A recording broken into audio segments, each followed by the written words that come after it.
പിതാവിന്റെയും പുത്രന്റെയും പരിശുദ്ധാത്മാവിന്റെയും നാമത്തിൽ ആമേൻ. ഇന്ന് ശനിയാഴ്ച ഫെബ്രുവരി 22 നമുക്ക് അനുഗ്രഹത്തിന്റെ വാതിൽ അമ്മയോടൊപ്പം തുറക്കാം. അമ്മേ പരിശുദ്ധമ്മേ, അമ്മേ പരിശുദ്ധമേ, ദൈവമാതാവേ, അന്ന് അങ്ങ് കൃപാസനത്തിൽ പ്രത്യക്ഷപ്പെട്ട് വരാൻ പോകുന്ന മഹാദുരന്തത്തിൽ നിന്ന് രക്ഷപ്പെടാൻ എല്ലാവർക്കും വേണ്ടി പ്രാർത്ഥിക്കുവാനും ആവശ്യപ്പെട്ടിട്ട് 20 വർഷം കഴിഞ്ഞ ഈ വേളയിൽ കൃപാസനത്തിലൂടെ ഞങ്ങൾക്കും ഈ ദേശത്തിനും അങ്ങ് മധ്യസ്ഥം തേടി തന്ന എല്ലാ അനുഗ്രഹങ്ങൾക്കും കൃപകൾക്കും ഞങ്ങളിപ്പോൾ ഹൃദയം നിറഞ്ഞ നന്ദി പറയുന്നു. അമ്മേ പരിശുദ്ധമ്മേ, ജപമാല മാതാവേ, സകല കൃപാസനോടും ചേർത്ത് ഞങ്ങളിപ്പോൾ പ്രാർത്ഥിക്കുന്ന ഈ കുടുംബത്തിന്റെ പ്രത്യേക നിയോഗം മക്കളെ.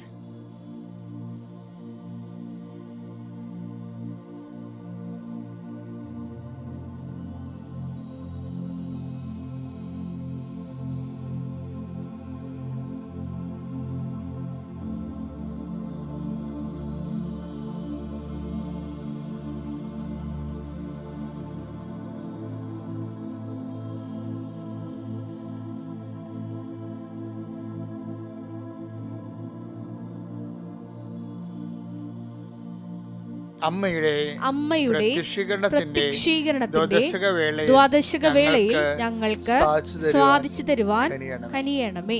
വിശ്വാസ പ്രമാണം. സർവശക്തനായ പിതാവും ആകാശത്തിന്റെയും ഭൂമിയുടെയും സൃഷ്ടാവുമായ ദൈവത്തിൽ ഞാൻ വിശ്വസിക്കുന്നു. അവിടുത്തെ ഏകപുത്രനും ഞങ്ങളുടെ കർത്താവുമായ ഈശോ മിശിഹായിലും ഞാൻ വിശ്വസിക്കുന്നു. ഈ പുത്രൻ പരിശുദ്ധാത്മാവിനാൽ ഗർഭസ്ഥനായി കന്യകാമറിയത്തിൽ നിന്ന് പിറന്ന് പൊന്തിയോസ് പീലാത്തോസിന്റെ കാലത്ത് പീഡകൾ സഹിച്ച് കുരിശിൽ തറയ്ക്കപ്പെട്ട് മരിച്ച് അടക്കപ്പെട്ട് പാതാളങ്ങളിൽ ഇറങ്ങി മരിച്ചവരുടെ ഇടയിൽ നിന്ന് 3-ാം നാൾ ഉയർത്ത് സ്വർഗത്തിലേക്ക് എഴുന്നള്ളി സർവശക്തിയുള്ള പിതാവായ ദൈവത്തിന്റെ വലതുഭാഗത്തിരിക്കുന്നു. അവിടെ നിന്ന് ജീവിക്കുന്നവരെയും മരിച്ചവരെയും വിധിക്കുവാൻ വരുമെന്നും ഞാൻ വിശ്വസിക്കുന്നു. പരിശുദ്ധാത്മാവിലും ഞാൻ വിശ്വസിക്കുന്നു. വിശുദ്ധ കത്തോലിക്കാ സഭയിലും പുണ്യവാന്മാരുടെ ഐക്യത്തിലും പാപങ്ങളുടെ മോചനത്തിലും ശരീരത്തിന്റെ ഉയർപ്പിലും നിത്യമായ ജീവിതത്തിലും ഞാൻ വിശ്വസിക്കുന്നു. ആമേൻ. സ്വർഗ്ഗസ്ഥനായ ഞങ്ങളുടെ പിതാവേ, അങ്ങയുടെ നാമം പൂജിതമാകണമേ. അങ്ങയുടെ രാജ്യം വരണമേ. അങ്ങയുടെ തിരുമനസ് സ്വർഗത്തിലെ പോലെ ഭൂമിയിലും ആകണമേ. അന്നു വേണ്ടുന്ന ആഹാരം ഇന്ന് ഞങ്ങൾക്ക് തരണമേ. ഞങ്ങളോട് തെറ്റ് ചെയ്യുന്നവരോട് ഞങ്ങൾ ക്ഷമിക്കുന്നത് പോലെ ഞങ്ങളുടെ തെറ്റുകൾ ഞങ്ങളോടും ക്ഷമിക്കണമേ. ഞങ്ങളെ പ്രലോഭനത്തിൽ ഉൾപ്പെടുത്തരുതേ, തിന്മയിൽ ഞങ്ങൾ രക്ഷിക്കണമേ. ആമേൻ. നന്മ നിറഞ്ഞ മറിയമേ, സ്വസ്തി. കർത്താവ് അങ്ങയുടെ കൂടെ സ്ത്രീകളിൽ അങ്ങ് അനുഗ്രഹിക്കപ്പെട്ടവളാകുന്നു. അങ്ങയുടെ ഉദരത്തിൻ ഫലമായി ഈശോ അനുഗ്രഹിക്കപ്പെട്ടവനാകുന്നു. പരിശുദ്ധ മറിയമേ, തമ്പുരാന്റെ അമ്മേ, പാപികളായ ഞങ്ങൾക്ക് വേണ്ടി ഇപ്പോഴും ഞങ്ങളുടെ മരണസമയത്തും തമ്പുരാനോട് അപേക്ഷിക്കണമേ. ആമേൻ. എൻ്റെ മക്കളെ, നമുക്ക് അനുദിന അനുഗ്രഹ പ്രാർത്ഥന പ്രവേശിക്കാം. കർത്താവേ, പരീക്ഷ കുഞ്ഞുങ്ങളെ ഞങ്ങൾ വീണ്ടും ഓർക്കുകയാണ്. പരീക്ഷ തീരണ വരെ ഇനി +2 പരീക്ഷ വരുന്നുണ്ട്, SLC പരീക്ഷ ഉണ്ട്, ബോർഡ് എക്സാം നടന്നുകൊണ്ടിരിക്കുന്നു. അതുകൊണ്ട് കുഞ്ഞുങ്ങളെ എല്ലാവരെയും നമ്മൾ ഈ സമയത്ത് ഓർക്കുന്നു. പരീക്ഷ ഉള്ളവർ എഴുന്നേറ്റിട്ടുണ്ടെങ്കിൽ ദയവായിട്ട് അമ്മയുടെ അടുത്ത് വന്ന് അപ്പൻ്റെ അടുത്ത് വന്ന് നിൽക്കുക. അവരെ തൊട്ടുകൊണ്ട് നിങ്ങൾ പ്രാർത്ഥിക്കട്ടെ, വിശ്വപ്രമാണം ചൊല്ലട്ടെ. അപ്പൻ അവരെ ആശംസിച്ചുകൊണ്ട് അച്ഛൻ പ്രാർത്ഥിക്കുക, അനുഗ്രഹിച്ചുകൊണ്ട് പ്രാർത്ഥിക്കും. ഇതൊരു നല്ല ദിവസമാണ്. കർത്താവേ, ഈ നല്ല ദിവസത്തിൻ്റെ എല്ലാ അനുഗ്രഹങ്ങൾക്കും മക്കൾക്ക് അവകാശമാക്കാൻ നിൻ്റെ അഭിഷേകം ഓരോ പ്രഭാതത്തിലും പുതിയ അഭിഷേകം, പുതിയ ദൈവാനുഭവം അവർക്ക് നൽകി അനുഗ്രഹിക്കണമെന്ന് പ്രാർത്ഥിക്കുന്നു. വിഷയങ്ങൾ പഠിക്കുന്നതിനോട് കൂടുതൽ ലഘുവാകണം കർത്താവേ. എൻ്റെ ഭാരം ലഘുവാണെന്ന് നീ പറഞ്ഞതിൽ അഭിഷേകം കിട്ടിയ പഠനത്തിന് മുന്നിൽ അഭിഷേകം കിട്ടിയാൽ എല്ലാ പാഠഭാഗങ്ങളും അവർക്ക് ലഘുവാകും ഈശോയെ. അതുകൊണ്ട് അവർ ഉറക്കമില്ലാതെ ഉറങ്ങുകയോ പഠിച്ചും അടുത്തിട്ട് തലക്കയറാതിരിക്കുന്ന പേര് ടയേർഡായിട്ട് ഉറങ്ങുന്നവരുണ്ട്. അവരെല്ലാം കർത്താവ് വിശുദ്ധമായ രക്തം തളിച്ചുകൊണ്ട് കുഞ്ഞുങ്ങളെ ഉണർത്തണമെന്ന് പ്രാർത്ഥിക്കുന്നു. ദൈവത്തിൻ്റെ കരുണ ബുദ്ധിയെ പ്രകാശിപ്പിക്കട്ടെ. ദൈവത്തിൻ്റെ ശക്തി നിങ്ങളുടെ ബുദ്ധിയെ പ്രകാശിപ്പിക്കട്ടെ. ദൈവത്തിൻ്റെ കരുണ നിങ്ങളുടെ എല്ലാ അവശതകളെയും അതിലംഘിക്കുന്ന ദൈവത്തിൻ്റെ സ്നേഹം നിങ്ങളുടെ ചിന്തകളെ ഭരിക്കട്ടെ. എൻ്റെ കർത്താവിൻ്റെ ഉന്നതമായ നാമത്തിൽ കടകമ്പോളങ്ങൾ നടത്തുന്നവരുണ്ട്. കുടുംബത്തിലെ കുഞ്ഞുങ്ങളെക്കുറിച്ച് കുഞ്ഞുങ്ങളൊക്കെ ജയിച്ചു വന്നാൽ ഇവിടെ പഠിപ്പിക്കുമെന്ന് ഓർത്തിട്ട് മാതാപിതാക്കന്മാരെ വെമ്പുന്നവരുണ്ട്. ഏത് മാർഗം അന്വേഷിക്കും, കുഞ്ഞുങ്ങളുടെ പഠനം അടഞ്ഞു പോകുമെന്നൊക്കെ പാവപ്പെട്ടവർ വിഷമിക്കുന്നവരുണ്ട്. സമൂഹത്തിൽ ഇടനിലക്കാരായിട്ടുള്ളവരാണ് ഏറ്റവും കൂടുതൽ ദുരിതം അനുഭവിക്കുന്നത്. അവർക്ക് ഒരു തരത്തിലുള്ള ഒരു സഹായം ഒരിടത്തും ഇല്ലാത്ത മനുഷ്യരുണ്ട്. അവരെല്ലാം സമർപ്പിച്ച് പ്രാർത്ഥിക്കുന്ന കർത്താവ് ഈശോയെ, ഈ പഠിക്കുന്ന കുഞ്ഞുങ്ങളെല്ലാം ഉപരിപഠനത്തിന് വിടാൻ ആവശ്യമായ അവരുടെ അവരുടെ അഭിരുചി അനുസരിച്ച് അവർ പഠിച്ച് മുന്നേറി സ്വന്തം കാലിൽ നിൽക്കാനുള്ള കൃപ അവർക്ക് ലഭിക്കാൻ വേണ്ടി കുഞ്ഞുങ്ങൾക്ക് ഇപ്പം തന്നെ കർത്താവെ ഞാൻ അവരെ സമർപ്പിച്ച് പ്രാർത്ഥിക്കുന്നു. വിവാഹം നടക്കുന്ന കാലമാണ് ഈശോയെ. നോൻപ് തുടങ്ങിയാൽ പിന്നെ വിവാഹമില്ല. വിവാഹത്തിൻ്റെ അവസാന ദിവസങ്ങളൊക്കെയാണ് ഇപ്പോൾ നടന്നുകൊണ്ടിരിക്കുന്നത്. വലിയ കടങ്ങളിലൂടെ വിവാഹം നടത്തുന്നവരുണ്ട്, വലിയ സംഘർഷങ്ങളുടെ വിവാഹം നടത്തുന്നവരുണ്ട്. പലതര വിവാഹത്തിൻ്റെ പേരിൽ ഒത്തിരിയേറെ ദൈവത്തെ മാറ്റി നിറച്ച് സന്തോഷിച്ച് ഉല്ലസിച്ച് നടക്കുന്നവരുണ്ട്. ഇങ്ങനെയുള്ള എല്ലാ മനുഷ്യരെയും അങ്ങയുടെ തിരുസന്നിധിയിൽ സമർപ്പിച്ച് പ്രാർത്ഥിക്കുന്ന ഈശോയെ, നോൻപ് വരെയുള്ള നടക്കുന്ന എല്ലാ അടിയന്തരങ്ങളെയും ഞങ്ങളുടെ തിരുസന്നിധിയിൽ സമർപ്പിച്ച് പ്രാർത്ഥിക്കുകയാണ് ഈശോയെ. നോൻപിനും നോൻപിനോട് ഉൾക്കൊള്ളുവാനും അതിനുവേണ്ടി ഇപ്പം തന്നെ ഒരുങ്ങുവാനും അങ്ങയുടെ മക്കൾക്ക് അനുഗ്രഹം നൽകണമെന്ന് പ്രാർത്ഥിക്കുന്നു. കർത്താവ് ഫെബ്രുവരി മാർച്ച് 2, മാർച്ച് 3, 5 ഒക്കെ ആയിട്ടാണ് കർത്താവ് നോൻപുകൾ സഭകൾ ആരംഭിക്കുന്നത്. അവിടെയെല്ലാം കർത്താവ് നിൻ്റെ ചൈതന്യത്തിൽ ജീവിക്കാനുള്ള ആയിരങ്ങൾ ഒരുങ്ങിക്കൊണ്ടിരിക്കുന്ന ഒരു സമയമാണ് ഈശോയെ. അവരെല്ലാം അങ്ങ് പാകതയോടെ ഒരുക്കണമെന്ന് പ്രാർത്ഥിക്കുന്നു. അങ്ങേ തേടുന്ന കാലമാണ് നോൻപ് കാലം ഈശോയെ. അതെല്ലാം അനുസ്മരിച്ചുകൊണ്ട് തന്നെ ഇപ്പോഴും ഈ നോൻപിന് മുമ്പുള്ള എല്ലാ ദിവസങ്ങളെ സംബന്ധിച്ച് പ്രാർത്ഥിക്കുന്നു. അങ്ങനെ ഞങ്ങളുടെ മക്കള് പല കുടുംബങ്ങളും പണ്ട് ഭയങ്കര വിശുദ്ധിയോടും ഭയങ്കര പ്രാർത്ഥനയുന്ന കുടുംബങ്ങൾക്ക് ഇന്ന് കർത്താവ് പ്രാർത്ഥിക്കാൻ പോലും ആരുമില്ലാത്ത അനാഥമായി കുടുംബം പൂട്ടിയിട്ടിരിക്കുന്ന അവസ്ഥകളുണ്ട്. കേരളത്തിൽ 10,000-കണക്കിന് കുടുംബങ്ങൾ പൂട്ടിയിട്ടിരിക്കുന്ന ഈശോയെ. അതൊക്കെ വിറ്റുമാറ്റി കർത്താവെ അവിടെയെല്ലാം അങ്ങേ വെച്ച് ആരാധിച്ചിരുന്ന കുടുംബങ്ങൾ പോലും കർത്താവ് അന്യാധീനപ്പെട്ടു പോകാൻ പോകുന്ന കാഴ്ചയാണ് ഈശോയെ, ദുരന്ത കാഴ്ച. അതെല്ലാം കർത്താവ് ആ മേഖലയിൽ ആ വീട് വിട്ടുപോയവർക്ക് വിദേശത്തും വീടില്ലാതെ ഇരിക്കുന്ന അവസ്ഥയുമുണ്ട്. കർത്താവ് ആ വീടിനെ അവർക്ക് പണം ചിലവാക്കാനും അവർക്ക് ലോൺ സാങ്ഷനാകാത്ത അവസ്ഥയുണ്ട്. ലോൺ എടുത്തിട്ട് അവിടെയും കടം ഇവിടെയും കടമായിട്ട് ജീവിക്കുന്നുണ്ട് ഈശോയെ.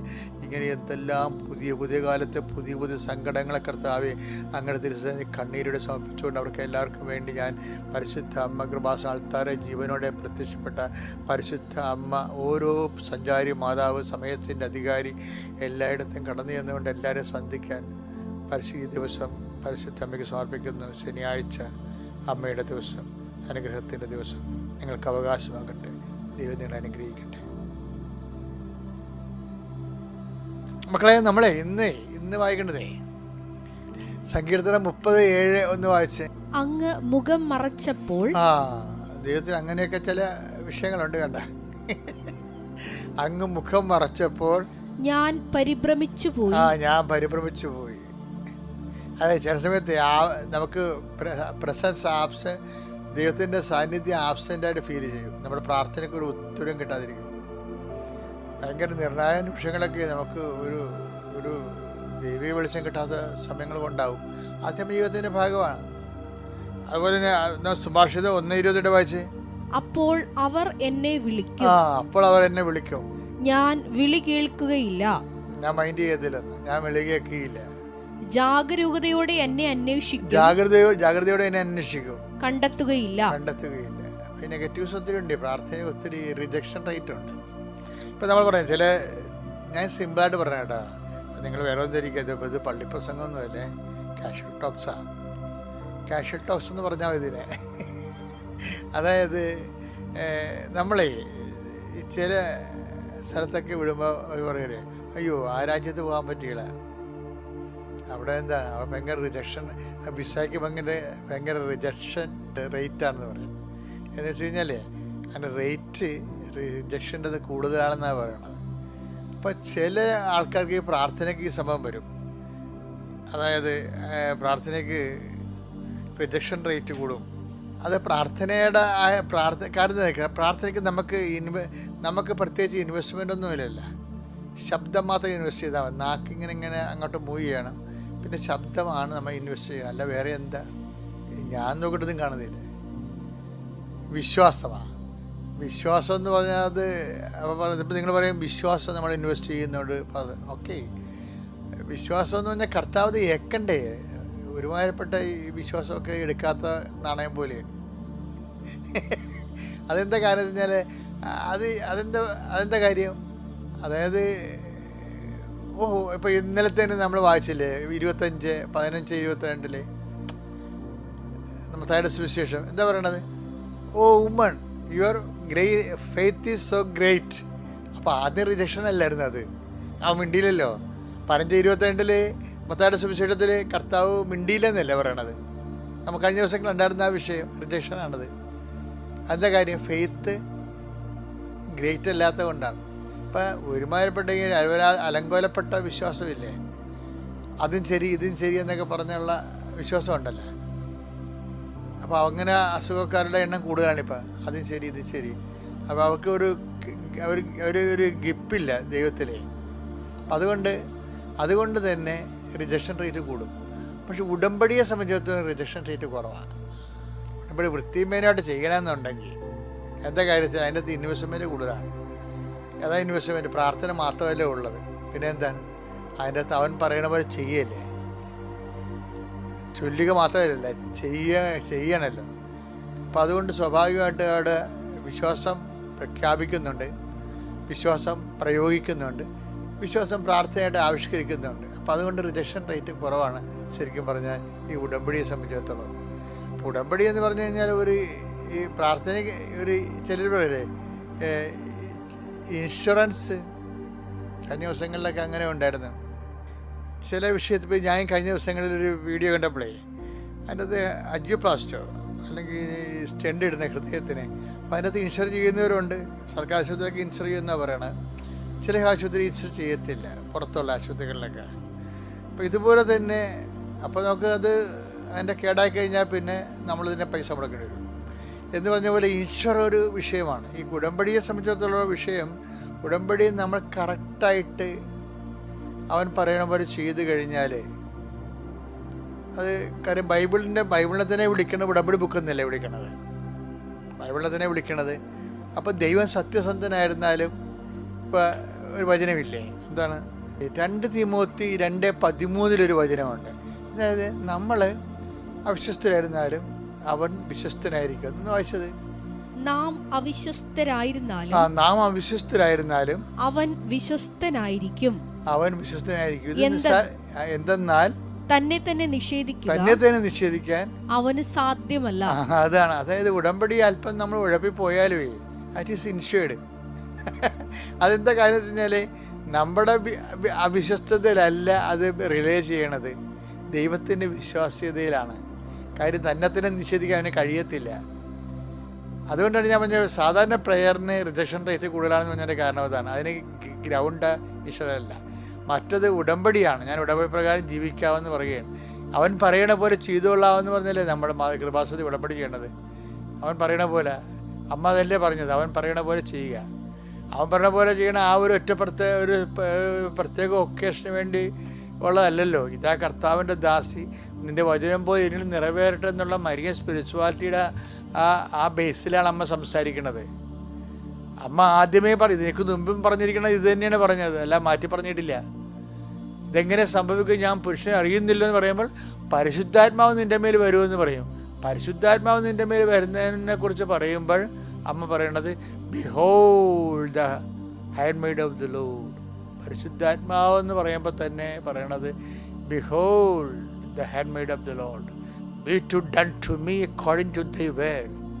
അതായത് എൻ്റെ ജീവിതത്തിൽ അങ്ങയുടെ വചനം നിറവേറട്ടെന്നാണ്. അത് ഉടമ്പടിയാണ് ശരിക്കും പറഞ്ഞാൽ. ഒരു പരിശുദ്ധാത്മാവ് നിന്റെ മേൽ വരുമെന്ന് പറയുമ്പോൾ എന്താണ് അതിൻ്റെ അകത്തുള്ളത്? അതിൻ്റെ അകത്തുള്ളത് എന്താണ്? വാഗ്ദാനം. അമ്മ എന്താ കൊടുത്തിരിക്കുന്നത്? അമ്മ നിബന്ധനയായിട്ട് ആ വാഗ്ദാനത്തെ അഡ്ഹിയർ ചെയ്യാൻ. അപ്പം അത് ഉടമ്പടിയാണ് ശരിക്കും പറഞ്ഞാൽ. അതിൻ്റെ ബേസിലാണ് കനായിൽ കല്യാണത്തിൽ എനിക്ക് നിനക്ക് എൻ്റെ സമയവും സമാധാനമായിട്ട് ഇല്ലല്ലോ എന്ന് പറയുമ്പോൾ അമ്മ ഈ ഉടമ്പടി ആ വിഷയം ഉടമ്പടിയുടെ സബ്ജക്റ്റിൻ്റെ പരിധി കൊണ്ടുവരും. എന്താണ്? അവൻ പറയണ പോലെ ചെയ്യാൻ പറയും. അവൻ പറയണ പോലെ ചെയ്തുകൊള്ളാവുന്നതാണല്ല പരിശുദ്ധയുടെ മാധ്യസ്ഥത നമ്മൾ ഈശോൻ്റെ അടുത്ത് കൃപാസനത്തിൽ ഉടമ്പടി ചെയ്യണത്. അപ്പോഴെന്ത് പറ്റും? അത് ഇൻഷുർഡാണ്. ശരിക്കും പറഞ്ഞാൽ നമ്മൾ അവിശ്വസ്തരായിരുന്നാലും ദൈവം വിശ്വസ്തനായിരിക്കും. ഉടമ്പടി എടുത്തിട്ടുള്ളവർ പരമാവധി വിശ്വസ്തയോട് ജീവിച്ചുകൊണ്ട് അവരുടെ ദൈവതിരുസന്നിധിയിൽ അവർ വലിയൊരു ജീവിത രീതിയാണ് ഫോളോ ചെയ്യണത്. കഴിഞ്ഞ ദിവസങ്ങളിലെ സുബ്രാണിയുടെ സാക്ഷ്യം എനിക്ക് ഭയങ്കര ഇഷ്ടപ്പെട്ട സാക്ഷ്യമാണ്. സുബ്രാണിക്ക് 7 വർഷമായിട്ട് മക്കളില്ല. അവൾ ഹാമിൽട്ടണിൽ കാനഡയിൽ സെറ്റിൽഡാണ്. പക്ഷെ അവിടുത്തെ എല്ലാ സയൻറ്റിഫിക് ട്രീറ്റ്മെൻറ്റ് കഴിഞ്ഞിട്ട് മക്കളില്ല. പക്ഷെ സുബ്രാണിയുടെ ദൈവസ്നേഹം ഭയങ്കരമാണ്. എന്നെ പറയണമെന്ന് പറയും. അവൾ ഭർത്താവ് പറയണേ, നാട്ടിൽ പോകും, നമ്മൾ ഉടമ്പടി എടുക്കും. പക്ഷേ ഉടമ്പടി എടുത്തിട്ട് മക്കളെ കിട്ടിയില്ലെന്ന് വിചാരിച്ചുകൊണ്ട് നിങ്ങളുടെ വിശ്വാസത്തിൽ കുറവ് തോന്നരുത്. കാര്യം എന്താണ്? നമ്മൾ മക്കളെ കിട്ടാൻ വേണ്ടി അല്ല ഉടമ്പടി എടുക്കുന്നത്. ഉടമ്പടി എടുക്കുന്നത് ഉടമ്പടിയുടെ ജീവിതം നയിക്കാനാണെന്ന്. അയ്യോ, എന്നാ ഈ കാലത്തെ മനുഷ്യൻ്റെ ഒരു സാക്ഷരത! ഉടമ്പടി എടുത്തിരിക്കുന്നത് ഉടമ്പടിയുടെ ജീവിതം നയിക്കാനാണെന്ന്. അതൊരു സന്തോഷത്തോടെയാണ് ഉടമ്പടി ജീവിതത്തിലേക്ക് വരുന്നത്. ഉടമ്പടി ഒരു ജീവിത രീതിയാണ്. അതാത് ശരിക്കും സുവിശേഷപരമായിട്ട് വാഗ്ദാന പ്രകാരം ഇൻഷ്യൂർഡാണ്. ഉടമ്പടി എടുത്തിരിക്കുന്നവർ ഉടമ്പടി ജീവിതമായിട്ട് മാറ്റുക. കർത്താവ് നിങ്ങളെ അനുഗ്രഹിക്കട്ടെ. Praise the Lord.